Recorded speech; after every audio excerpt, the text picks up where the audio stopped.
Hey everyone, super excited to be on here today and chat with you about some things that are on my mind. And we're not doing a guest today because I just wanted to hop in. And this episode is really about what's happening right now and what's going on in the world of cancel culture.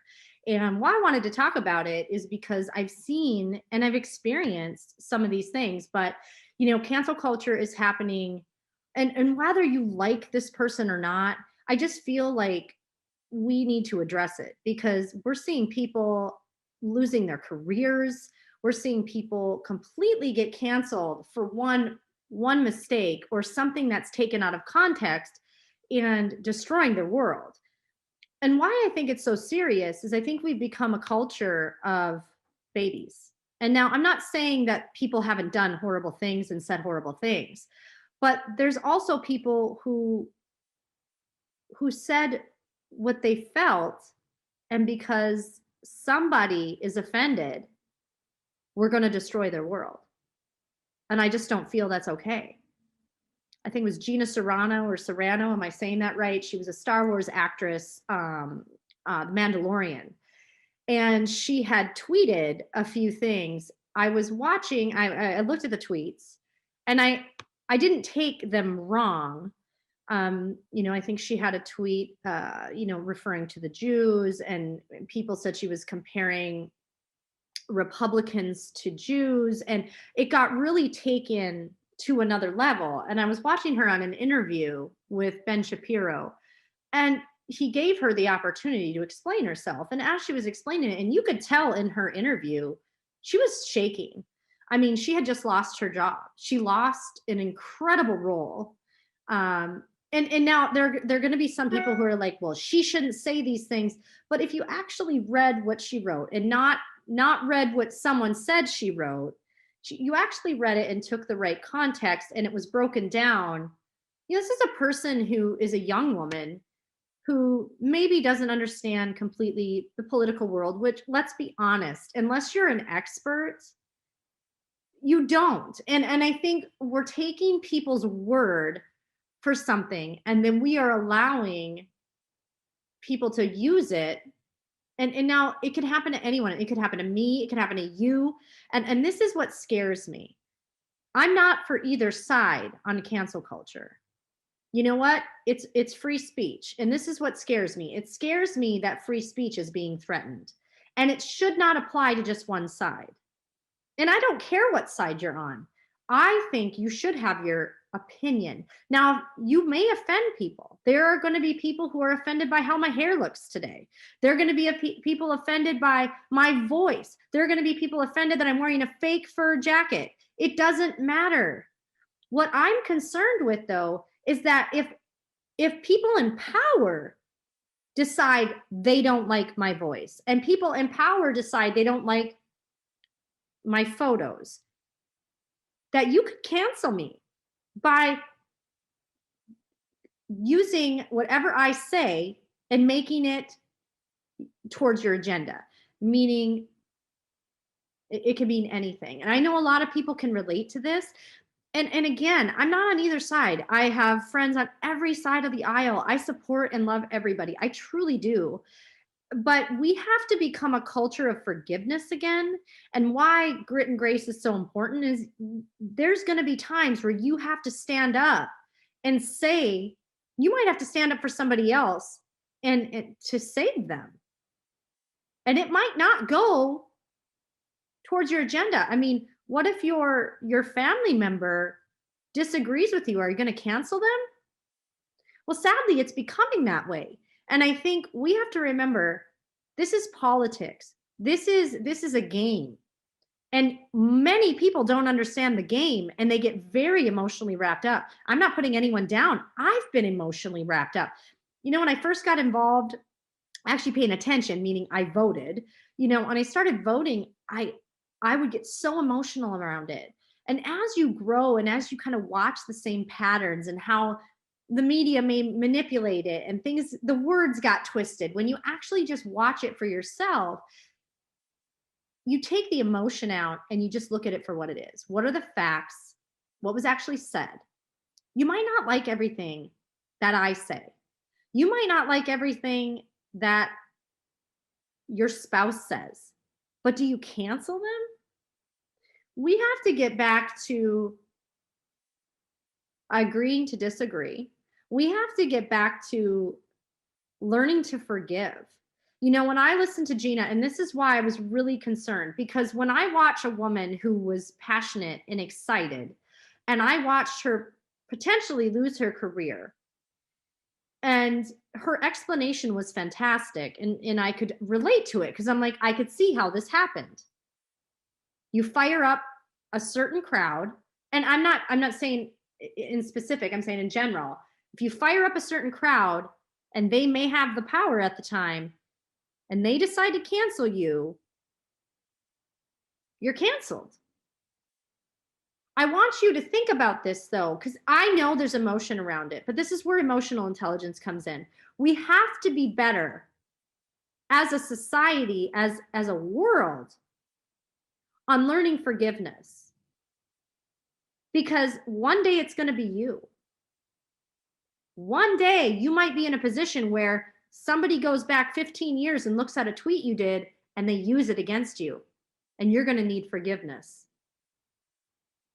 I mean, I wouldn't want 21-year-old Shylo, thank God we didn't have Twitter, to be commenting on things I didn't have enough knowledge, education, or anything on. I was just freaking emotional. I was emotional. It's not hard to get people emotional.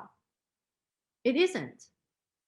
When you're running around, it's already a stressful time. We have a pandemic. We had a crazy political situation going on. And then throw in all this stuff, this emotional triggers, and everyone's reacting and reacting and reacting. We have to get back to being calm and looking at the facts. And I don't know all the facts, but I'm also humble enough and own that I don't know all the facts. And I've made massive mistakes because of emotions. I don't agree with cancel culture. I think people have a right to express their mind and then explain it as well. And then you have these people, and I've apologized for things I've said. I own it. I have said things that, you know, were taken out of context, or I said in emotional states, and there's been forgiveness, but also there was tough challenges after I've said that. We all have to own what we say. I agree. You have to be 100% accountable, correct? 100% accountable for what you do and say. But I think there's a fine line of, okay, I said this, and being able to apologize genuinely and moving forward if you're truly apologetic. What I see is these celebrities getting picked apart, and they're so afraid of losing their, not just celebrities, professional athletes. This is happening all over the place. You see these professional athletes apologizing for stuff that I'm like, what is offensive about this? Okay, so it offended 5 people. I'm not saying it's not a big deal. What I'm saying is, okay, but now you're having them write an apology that isn't their apology, because now they're just trying to say, well, I was passionate about it, but I'm going to get fired, you know? And you don't want that either. We want to be very careful that we are allowed to speak our mind without losing everything. With that being said, there are people in this world that are highly offensive, but I'm not canceling them. Let them say it. You choose to listen to them. Let people choose who they want to listen to. Let people choose who they want to work with. Let people choose. We're just becoming so tight, wound tight with things. Everything is becoming canceled. And one day you will be. And this isn't, yeah, I mean, let's be honest. There's a side of the aisle that doesn't get canceled as often, but they still do. And here's the thing. The same people that you think are on your team, one day they won't be, and they're going to cancel you. And I'm talking about in politics, in big major issues. So we have to be better. And what I encourage everybody is always do this. There are people who do bad things. And that's what the justice system's for. And you know what? There is a time where people stand up, and I salute that. I love that people stand up for what they believe in. You should, on both sides. both sides of the aisle.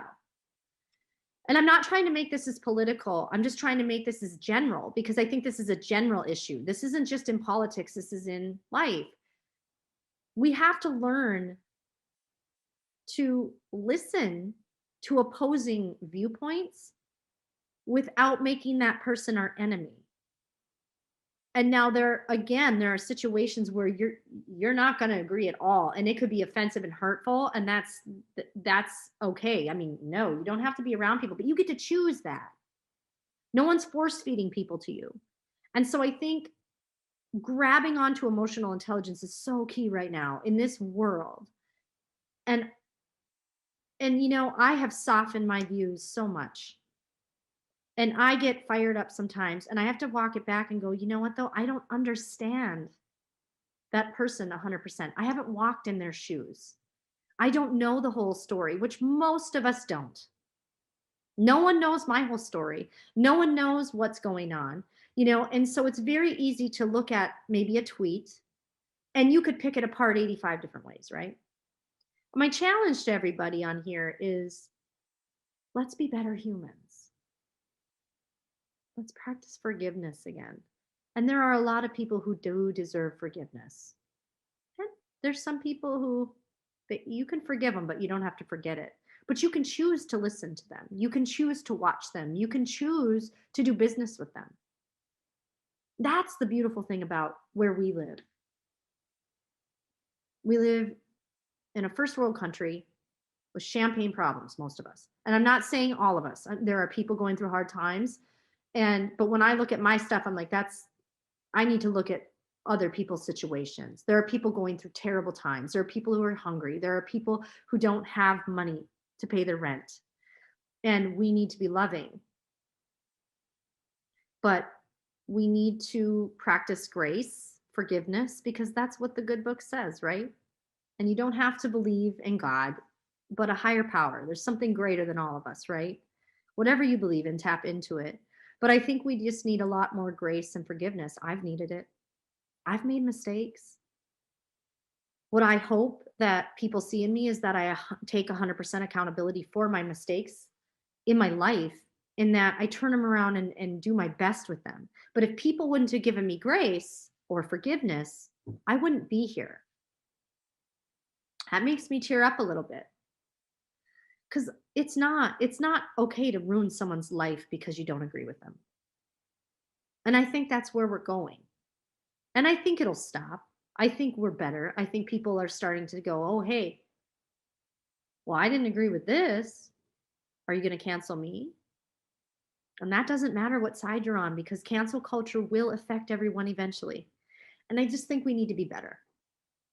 All right. That was serious. Let's talk about really quick, because I'm going to have some content on this too. Your confidants are your best friend. Your colleagues are who you work and respect. And your comrades, they're with you for the fight and then they leave. Okay. So what are you doing to separate these people? I think a lot of people, there are people in your life that they are your best friends all the time. Like, oh my God, you're my friend. That means you're my best friend. They tell you everything. But are they really your best friend? So if you want to be successful in all areas, this is something I've had to learn too, because I used to make this mistake in business. I've spoke about it on stage. I've talked about it, is your confidants are 1 to 2 people usually. Some people have a lot of best friends. I would say that most people have 1 to 2. And identify that. Now, your confidants, they're your ride or dies. You can tell them anything. They're going to stick by you. You can make tons of mistakes. They love you. They're going to laugh it off. They're going to pat you on the back, and they're going to give you tough love. But they're still going to be there. Those are your confidants. Your colleagues are the people you work with on a day-to-day. You respect the hustle. You work with them, but they are not the people you go telling your secrets and your dark stuff to. This is a big mistake in business, because when you do that, you allow people who may not have your back or may not be with you to break apart things when you make a mistake. Your colleagues are there to work with you. You don't have to love them. They don't have to be your best friends, but respect them and know the difference.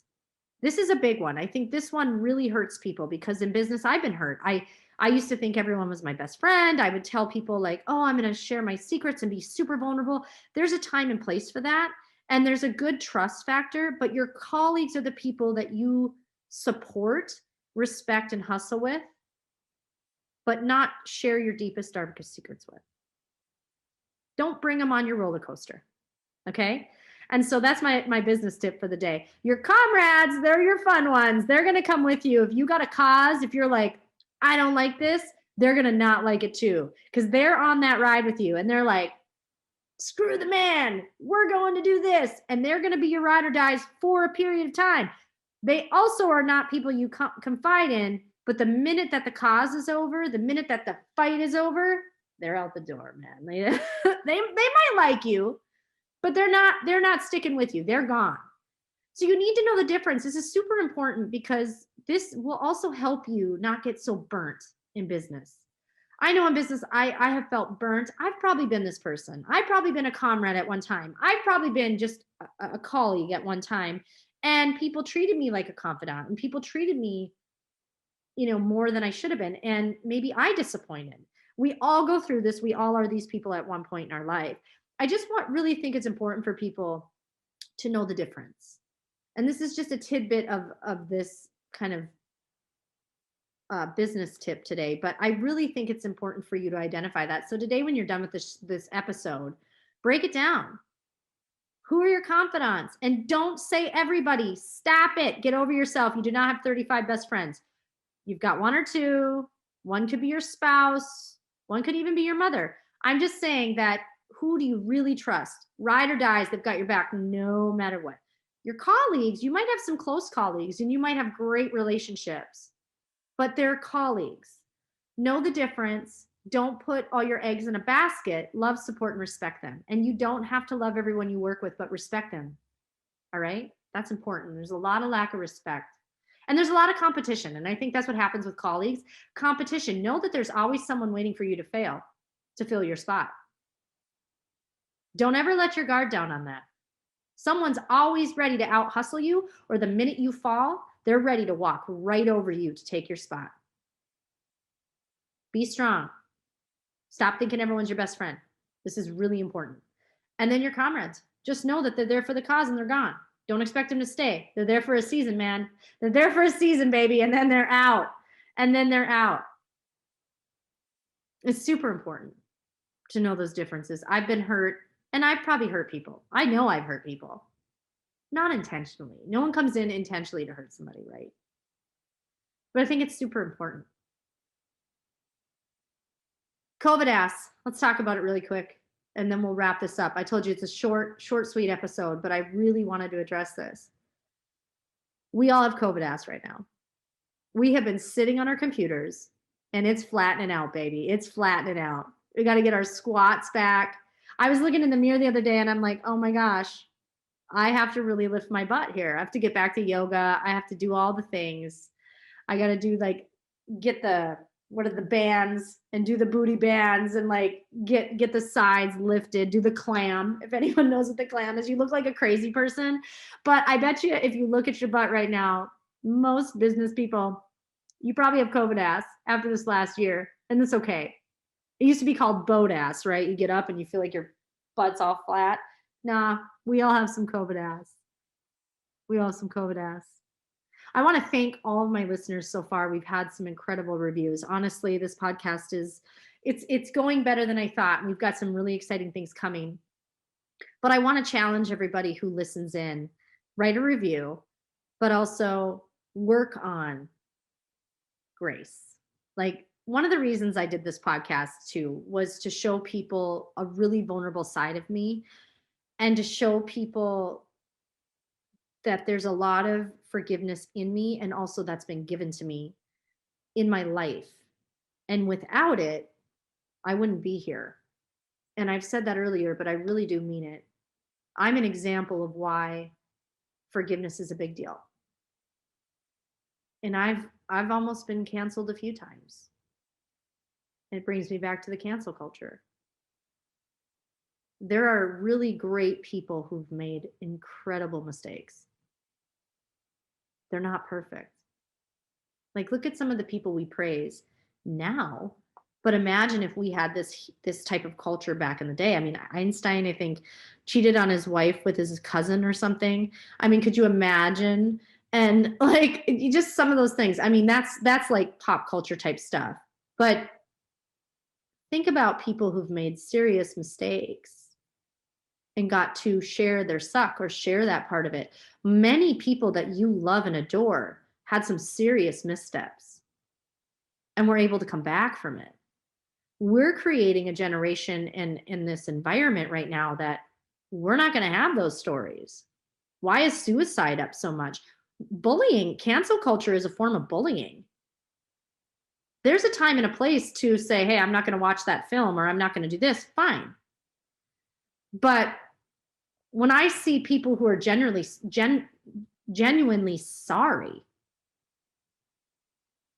and thank God Gina got picked up by the Daily Wire and having her produce a movie, I'm pretty sure, which is fantastic. But it was Disney. Think about like an actress dream. She came into it. I think she was an MMA fighter. I was learning about her this weekend. Y'all, and you might not like these people, but one day it's going to be someone you like. One day it's going to be you or your mom or your spouse that's on the chopping block. And I just challenge you to practice forgiveness. And there's a lot of bad people out there too that they probably should go to jail for some things. And you don't have to listen to them. But I just think we shouldn't be destroying people. That's not our job. There's a difference between not supporting and trying to destroy someone, because that's serious. I almost took my life 2 years ago. I was at the lowest of my life. Thankfully, it wasn't for cancel culture, but my life was being chipped away and destroyed by money. And I will tell you, I sat there and I finally something clicked and I was like, this isn't that bad. You have champagne problems. Champagne freaking problems. You're healthy. You have a home. You're safe. You're living in a free country. You have beautiful, healthy children. What are you doing? But I got pushed to a point so bad by something that was trying to destroy me. I couldn't see that. I couldn't see past it. And sometimes we get beat up on social media and we put ourselves out there, and there's adult bullies, people. Your kids don't learn it from other kids. They learn it from you. What are we teaching our children? So as I wrap this, we need to be better humans. We need to practice grace and forgiveness. We need to agree to disagree. But honestly, work on being open to hearing an opposing view. And listen, you don't have to love it, but you don't have to cancel them. You don't have to hate them. They're not your enemy. Not everyone's your enemy. I love so many people on so many different parts of the aisle, the sides of the aisle, the world, different cultures and beliefs. And you know what? Some of the best people don't agree with everything that I agree with, and we butt heads, but I still think they're great humans. And I think it's fun to have people that don't 100% agree with you. Have fun with it. We all have to get up today and work on our COVID ass. Got to work on it. Get some squats, get the clam out, get those bands, and know the difference between a confidant, that's your ride or die, your colleague, your work partner, and the person you respect, and your comrade. Know those differences and you will have an amazing business experience, and also in life. You won't feel like you're getting burned all the time. Because when you know who's got your back, you're good. So thank you for listening to this awesome short and sweet episode.